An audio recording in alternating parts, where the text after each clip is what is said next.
Donc, bonjour à toutes et à tous, je me présente, Gatien Subilote, conseiller en prévention à la MSA Sud-Aquitaine. J'interviens aujourd'hui pour parler de l'étude de l'impact donc, sur les conditions de travail suite à la mise en place du biodynamiseur botanique de Gaujac. Donc, mon intervention va se dérouler ainsi. Donc, d'abord expliquer un peu le contexte et le positionnement de la MSA. Pourquoi le service santé-sécurité au travail de la MSA Sud-Aquitaine se penche et s'intéresse au BBG. Le projet donc, du service face à suite à la mise en place de ce BBG et au développement sur notre territoire, et un retour d'expérience, un premier retour d'expérience dans différentes entreprises qui ont déjà mis en place le BBG, et donc déjà des premiers constats qu'on a pu faire sur le prisme donc, de la santé-sécurité au travail. Et puis vous présenter rapidement donc, les poursuites de l'étude, ce que l'on va mener sur 2022 par rapport à cette étude d'impact sur les conditions de travail. Donc, en termes de contexte et de positionnement de la MSA, il faut savoir que donc, la MSA travaille sur des plans santé-sécurité au travail sur 5 ans. Et donc, dans ces plans, donc, on travaille sur l'utilisation des produits chimiques et donc la suppression de l'exposition aux produits chimiques, donc les plus dangereux, et donc c'est une priorité de la MSA. Donc principalement sur les CMR, mais sur les produits chimiques et produits phytosanitaires de façon plus globale. Donc voilà, l'utilisation des produits chimiques donc, fait l'objet de nombreux plans, hein, que ce soit nationaux ou européens, donc le PST, les éco-phyto, dans lesquels s'inscrit bien sûr la MSA. Donc, par rapport à ça, donc, la MSA s'engage sur les différents territoires à identifier et promouvoir toute action donc, de prévention primaire. Donc prévention primaire qui intervient le plus en amont possible dans le travail, de tout ce qui est nouvelles technologies, substitution par d'autres produits, substitution par méthodes alternatives. Voilà. Mais également tout ce qui est protection collective, bien sûr, à promouvoir par rapport aux protections individuelles pour les gens qui vont utiliser des produits chimiques. Donc ça, c'est pour l'axe national. Et pourquoi donc, le service santé-sécurité au travail de la MSA Sud-Aquitaine s'est intéressé au BBG? Déjà parce que ça représente une technique alternative et innovante qui permet donc de limiter le risque phytosanitaire. On va le voir après dans les constats que l'on a pu faire. Ce qui nous a interpellé aussi et intéressé, c'est que l'introduction du BBG fait l'objet d'un accompagnement de la part de l'association Plantarium. C'est pas juste un matériel qu'on vend et qu'on met à disposition et après c'est l'utilisateur qui se débrouille. C'est vraiment un accompagnement, c'est un projet, c'est une démarche qui est mise en place. Donc ça va bien par rapport à nos objectifs de prévention primaire et de démarche mise en place dans les entreprises. C'est des choses qui correspondent à nos valeurs. Et donc cette approche étant novatrice, il nous paraissait important donc d'étudier, de voir les différents terrains d'études possibles et de comprendre un petit peu quels sont les effets de la mise en place du BBG sur les conditions de travail, sur le travail en lui-même dans les entreprises. Voilà. Donc, par rapport à ça, donc le projet en lui-même, hein, on a décidé d'étudier les enjeux de l'introduction donc dans différents secteurs agricoles. Donc, il y a des secteurs où ils sont déjà mis en place, où il y a du recul, comme on va le voir dans le maraîchage, la pépinière, mais de regarder les spécificités liées à l'arboriculture, liées à la viticulture ou aussi par rapport aux cultures céréalières. Donc, notre intérêt, c'est de comprendre les bénéfices de l'introduction du BBG, les conditions de travail qui sont mises en place, des points de vigilance, parce que on change les conditions de travail, on change les méthodes de travail, donc automatiquement, il y a des choses à anticiper. Hein, et ce qui nous intéresse aussi, donc l'impact sur les salariés et l'évolution dans le temps de cet impact sur les salariés, mais aussi également sur le chef d'entreprise et les agriculteurs. Donc l'objectif de tout ça, ça va être de capitaliser tous ces résultats de terrain, hein, et d'enrichir donc les conseils donnés aux adhérents de la MSA qui pourraient se lancer dans l'utilisation du BBG. Donc ça, c'est le projet sur le long terme. On a, sur cette année 2021, rencontré 3 entreprises de la filière pépinière, horticulture, maraîchage. Hein. Certains font les deux, certains sont spécialisés. Mais donc, on a été voir 3 entreprises, Hortiland à Basten, Pépinière Scrive à Estibeaux et Le Grand Castin à Isos, qui sont des structures, il me semble, qui ont témoigné. Et donc on a été les rencontrer et discuter avec eux, voilà, conditions de travail, travail, qu'est-ce que ça a changé dans vos façons de travailler, et puis échanger de façon globale sur l'introduction du BBG dans leur entreprise.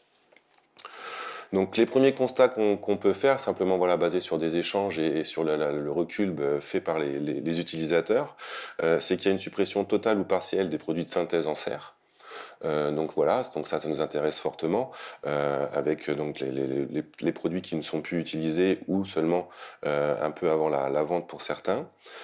Suppression des désherbants autour des serres, voilà, où quand on avait l'habitude d'aller dans des pépinières ou chez des maraîchers, on voyait le désherbant tout autour des serres, donc utilisation de produits bien spécifiques. Euh, Ce qu'on a remarqué aussi, donc, c'est que ça modifie les repères d'efficacité du traitement. Notamment la rapidité d'efficacité, le mesurage de l'efficacité du traitement. C'est pas que c'est pas réalisable, mais ça change. Le produit phytosanitaire, on le met, on a quasiment l'efficacité tout de suite. Le BBG, ça prend un peu plus de temps. Donc ça change ces repères-là par rapport aux chefs d'entreprise.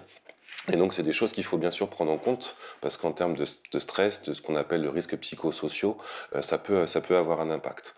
Voilà. Et donc, tout ce qui est planification, fréquence de pulvérisation, il y a un temps de mise en place, je parlais, c'est aussi l'intérêt de l'association Plantarium qui fait un accompagnement pour accompagner les structures à trouver cette fréquence, ce rythme. On a pu observer aussi donc un gain de qualité de vie au travail, hein, pour le chef d'entreprise et aussi pour ses salariés, ne serait-ce que par la suppression de l'utilisation de produits phyto, hein, donc un peu moins voilà, l'ensemble, hein, ce qui a été exprimé, donc moins de stress, suppression de tout ce qui est empressement des traitements phyto. On voit la maladie, tout de suite il faut réagir, là on va observer, on va essayer un peu plus de comprendre ce qui se passe. Voilà, donc la dangerosité des produits de synthèse qui est supprimée, et tout ce qui est notion de délai de réentrée. Est-ce que je peux rentrer dans la serre, rencontrer en contact avec les végétaux? Voilà, tout ça, ce sont des choses qui sont beaucoup plus simples, voire supprimées. Un point, donc ça fait partie des constats et un petit peu des vigilances sur lesquelles on regarde quand le BBG est introduit dans une structure. Déjà, c'est tout ce qui est utilisation de matériel de pulvérisation. Donc pour doucher, pour pulvériser l'eau sur les plantes.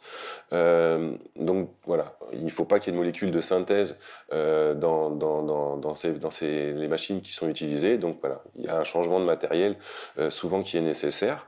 Et donc de bien réfléchir à ce matériel, parce que ça va être des quantités d'eau à déplacer, comment je remplis, comment je déplace, quel matériel je choisis, quel volume je vais utiliser.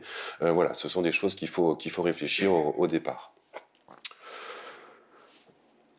Donc ensuite, concernant ce que nous on a noté comme prérequis à la réussite, ou voilà, ce qui nous semblait important pour que ça prenne bien dans la structure. Donc toujours pareil, par rapport au premier retour qu'on a d'expérience et les échanges qu'on a pu avoir avec les entreprises que j'ai citées tout à l'heure.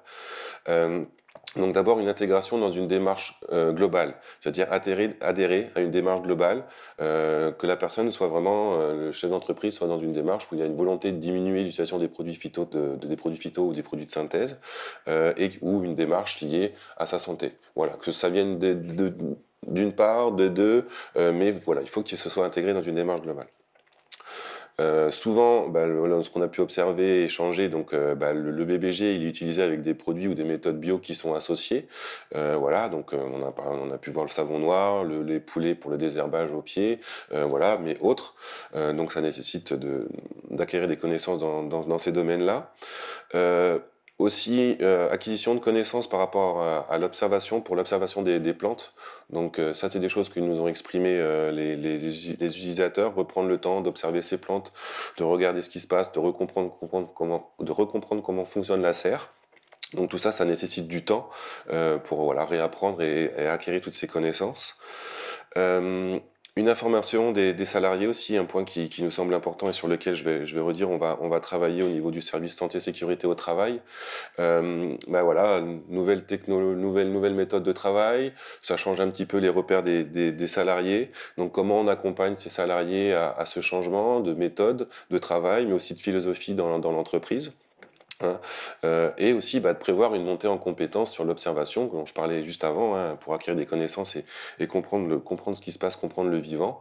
Et voilà, prévoir de faire une montée en compétence des salariés pour que, qu'ils soient de plus en plus autonomes et que l'entreprise fonctionne de mieux en mieux. Et le dernier point, c'est accepter de prendre du temps. Donc pour trouver cet équilibre, je parlais tout à l'heure de la planification des douchages, de la fréquence des douchages. Voilà, donc voilà, tout ça, ça prend du temps un petit peu pour se mettre en place. Ça peut créer aussi un stress chez le chef d'entreprise, hein, voilà, avant de trouver tout ça. Donc c'est là où nous, la MSA, on souhaite accompagner la démarche du BBG par rapport à ça, pour que ça se déroule de la meilleure façon possible dans les entreprises qui se lanceront dans la démarche. Voilà. Donc, j'en arrive à ça, je fais le lien donc, avec la poursuite de l'étude. Hein, donc, aujourd'hui, ce que l'on souhaite au niveau du service santé et sécurité au travail, c'est suivre la mise en place, la mise en application sur d'autres cultures. Donc, on disait aujourd'hui, voilà, des entreprises comme la viticulture vont se lancer dedans. On a vu des exemples sur la carotte en grande culture. Donc, voilà, c'est suivre aussi la mise en place du BBG sur ces cultures pour voir les spécificités et toujours dans l'idée d'accompagner les entreprises, les chefs d'entreprise et les salariés qui se lancent, qui vont utiliser le BBG. Et aussi donc une partie plus sur intégrer dès le début de la démarche pour évaluer l'impact sur les salariés, sur les salariés et le chef d'entreprise, voilà, notamment par rapport à tout ce qui est évolution dans le temps, le douchage, acceptation de la démarche par les salariés, toutes ces choses-là, voilà, et pour pouvoir conseiller les employeurs afin qu'ils mettent en place des plans de formation, qu'ils mettent en place de l'information, du conseil auprès de leurs salariés. Voilà. Je vous remercie de m'avoir écouté.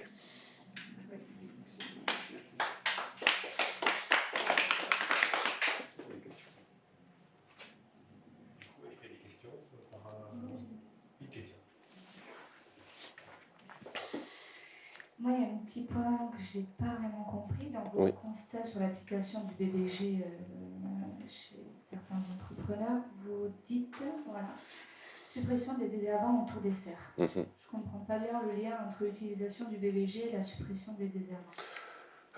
En fait, c'est que avant, on est dans une filière pépinière où voilà, on évite d'avoir des mauvaises herbes autour de la serre, donc utilisation des désherbants, utilisation de la débroussailleuse pour certains. Et on voit qu'avec l'introduction du BBG, l'environnement autour de la serre est aussi important que celui qui est dans la serre.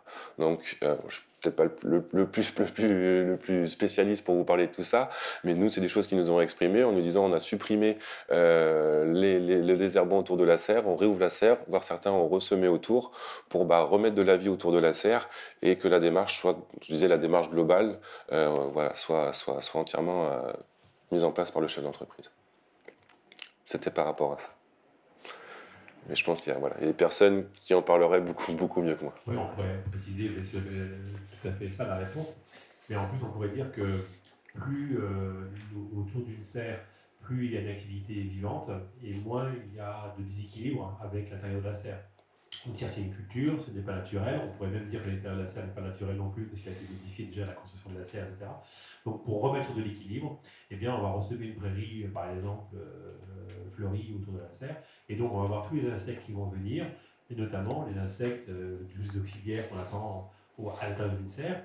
Quand des pucerons deviennent en déséquilibre et sont trop présents, par exemple, eh bien, on va avoir les coccinelles, les cigales qui vont être à l'extérieur de la serre et qui vont venir très facilement à l'intérieur pour aller manger ce dont il y a besoin. Donc, c'est plus facile de réguler quand on n'est plus de désherbants, on a de la vie qui s'installe, et donc un rééquilibre, et ce rééquilibre sert également à la culture par ce biais-là. C'est pour ça qu'il y a ce lien qui n'est pas direct, qui est indirect, mais qui fait partie du tout. Toujours. À chaque fois qu'on joue sur un phénomène, c'est toujours la globalité qu'on regarde. Après, tout dépend des structures des serres. Donc, vous avez des serres avec des insectes-proof, même des serres vertes fermées. Vous pouvez avoir l'environnement naturel autour. Alors, effectivement, ça dépend des structures de serre, mais on a des exemples de quelqu'un qui a des serres insectes-proof. Quand il met le BBG, ils enlèvent les insectes-proof pour que les insectes rentrent dans la serre. Donc, en fait, plus les serres sont isolées, plus on a. Alors, on peut avoir des cultures tout à fait isolées, et puis il y a certaines réussites. Et puis, dès qu'il y a un déséquilibre qui est dedans, ça devient très catastrophique. Et donc là, l'idée, en fait, c'est de retrouver un équilibre qui est tout à fait différent, qui est parti sur un autre plan qui n'a plus rien à voir avec ça. C'est au contraire de retrouver un nouvel équilibre. Et donc, dans le cas de et notamment chez Grand Castin, ils ont même enlevé les fils d'ombrière pour que les insectes puissent venir beaucoup plus facilement. Depuis qu'ils font ça, et depuis qu'il y a BBG, eh bien, il y a davantage d'insectes dans la serre, d'oiseaux, là, depuis cette année, il y a des rouges-queues, il disait, là, dans le témoignage. Et donc, et plus il y a de diversité qui s'installe, et moins il y a de problèmes sur les cultures. Ça, c'est intéressant. Alors effectivement, quand on a une serre qui est très très grande, qui fait, disons, 5-6 hectares d'un seul tenant, alors au milieu de la serre, pour que l'insecte puisse venir, c'est là où il faudrait avoir différents couloirs, même à l'intérieur de la serre, on pourrait très bien imaginer au lieu d'avoir une allée centrale, on pourrait avoir de chaque côté des prairies fleuries naturelles pour que les insectes puissent, de l'extérieur de la serre, avoir des points relais, un peu comme des stations-service. Quand on va d'un point à un autre, nous on a besoin de stations-service. Les insectes, si la serre est très très grande, on a besoin de points relais pour que l'insecte puisse recouvrir l'intérieur de la serre. On fait ça beaucoup, notamment dans les champs de lavande, par exemple, qu'on a vu sur une des vidéos. Ça fait 100 hectares, et on a conseillé à la personne, justement, il y a des bandes d'herbes tous les 5 rangs, et en fait, ça sert quand ils cueillent les fleurs, ils les font en fait sécher quelques heures avant de les ramasser définitivement à la machine. Et donc, pour augmenter le potentiel de la culture et que les plantes se portent mieux, et que les champs sont très grands, eh bien l'idée c'était de dire on laisse enherber, en fait, on laisse venir même à semer des plantes plus rases, de façon à ce que les bandes enherbées puissent fleurir, que les insectes puissent venir, puis comme ça de l'extérieur du champ qui est très grand, eh bien des prairies qui sont là à l'extérieur des champs, des bois, les insectes puissent avoir des couloirs de vie pour aller jusqu'au centre du champ. Donc ces bandes-là ne sont pas tondues du tout, ce qui fait autant de passages de machines. Ils tondaient comme du gazon en fait. C'est comme quelques surfaces, 60 hectares. Donc là, l'idée, c'est de laisser ces bandes-là enherber, laisser l'herbe monter, et les fleurs. Et c'est seulement au niveau de la récolte que l'on va tondre pour pouvoir se servir pour cet espace-là. Et après, on va essayer, l'idéal, ça serait de ne pas tondre du tout jusqu'à l'automne. Mi-juillet, pour tondre, on est en plein quand de l'activité des insectes, c'est aussi un problème. Et donc, se trouver une espèce de corridor qui serait fixe pour que ce passage puisse avoir lieu. Donc, une partie tondue, pourquoi pas, mais une partie qui resterait fleurie jusqu'à l'automne. Voilà. Donc, c'est en ça qu'il y a des liens toujours sur l'ensemble. Je sais pas s'il y a d'autres questions par rapport à ça. Pas de questions. Merci, M. Subilot. Merci à vous.